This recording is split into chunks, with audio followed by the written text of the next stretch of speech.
the acts and omissions complained of by the applicant appear to be capable of falling within the provisions of the Genocide Convention.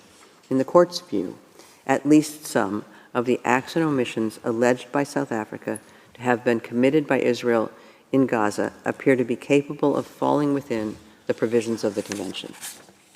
In light of the following, the court concludes that, prima facie, it has jurisdiction pursuant to Article 9 of the Convention to entertain the case. Given this conclusion, the court considers that it cannot accede to Israel's request that the case be removed from the general list. That was the voice of one of the 17 justices who rendered a decision on the case of genocide against Israel brought by South Africa just today, Friday, January 26, 2024, a monumental decision that makes it clear that the evidence brought by South Africa constitutes genocide. And while the court fell short of calling for a ceasefire, which was the express request of South Africa, this decision is monumental in many ways.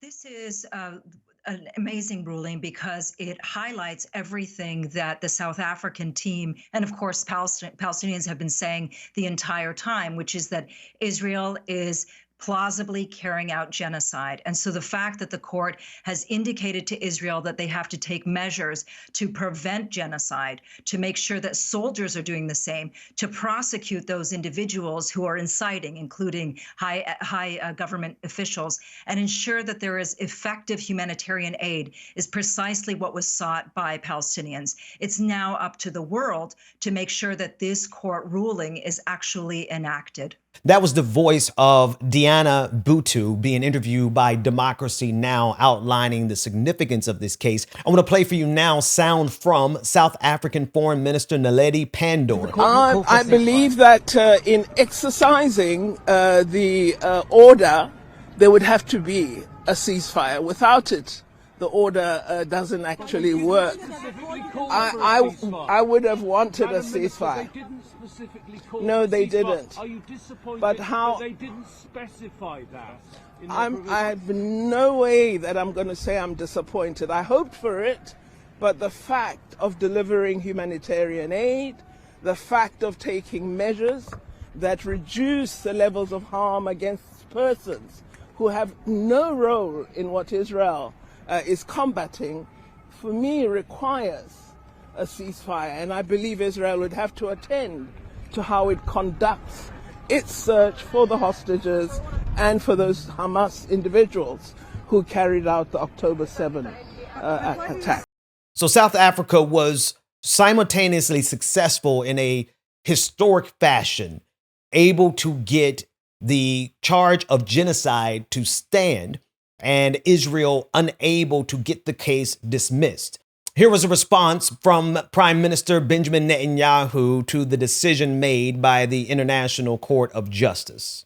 Commitment to international law is unwavering. Equally unwavering is our sacred commitment to continue to defend our country and defend our people. Like every country, Israel has an inherent right to defend itself. The vile attempt to deny Israel this fundamental right is blatant discrimination against the Jewish state, and it was justly rejected. The charge of genocide leveled against Israel is not only false, it's outrageous, and decent people everywhere should reject it. On the eve of the International Holocaust Remembrance Day, I again pledge as Israel's Prime Minister, never again.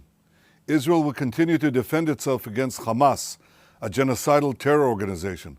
On October 7th, Hamas perpetrated the most horrific atrocities against the Jewish people since the Holocaust, and it vows to repeat these atrocities again and again and again. Our war is against Hamas terrorists, not against Palestinian civilians. We will continue to facilitate humanitarian assistance. That's all I could take of that. His war most certainly is against Palestinian civilians. As you can see, we have crossed 13,000 children who have been killed in the retaliatory strikes from Benjamin Netanyahu and his far right-wing government that is in control, that has seized power in Israel.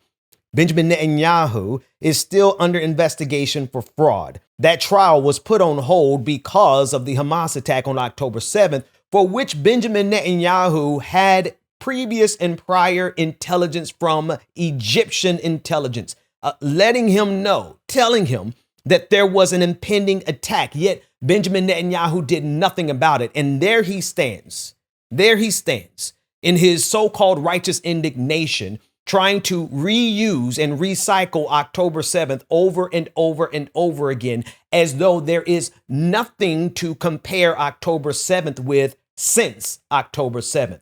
What I mean is this: for them to continuously use October 7th to justify a slaughter of Palestinians that far exceeds anything that happened on October 7th is not only disingenuous and bad faith, but it is a sign of gaslighting of the highest order.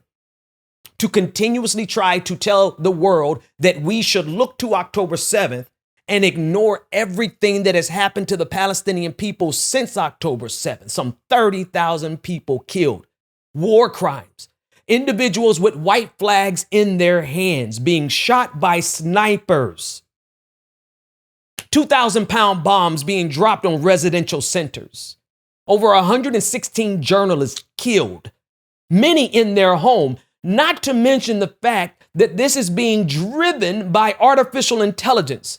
So I want you to pause for a moment and just consider the intentionality you must have to strike a journalist in their home using artificial intelligence to justify that killing of a journalist. It's the same absurdity and barbarity of a sniper, of an IDF sniper, Israeli Defense Force sniper, looking through his scope and shooting women and men waving white flags, killing them in cold blood.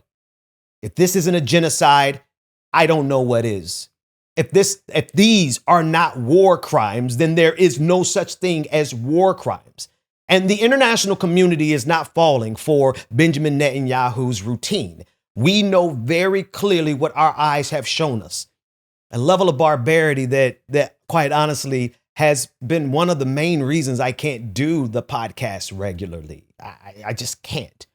Because to have to consider and look at and digest, and then not only digest it, which I do, you can't help but see it every day, right? You digest this. You see thousands of bodies come across your social media feed. You see children with their brains literally splattered on the ground. You see children with white flags and then their mothers carrying white flags, but the mother gets shot as they're carrying white flags. This was reported on by CNN, right? You could see the footage. You could see the hospitals being bombed.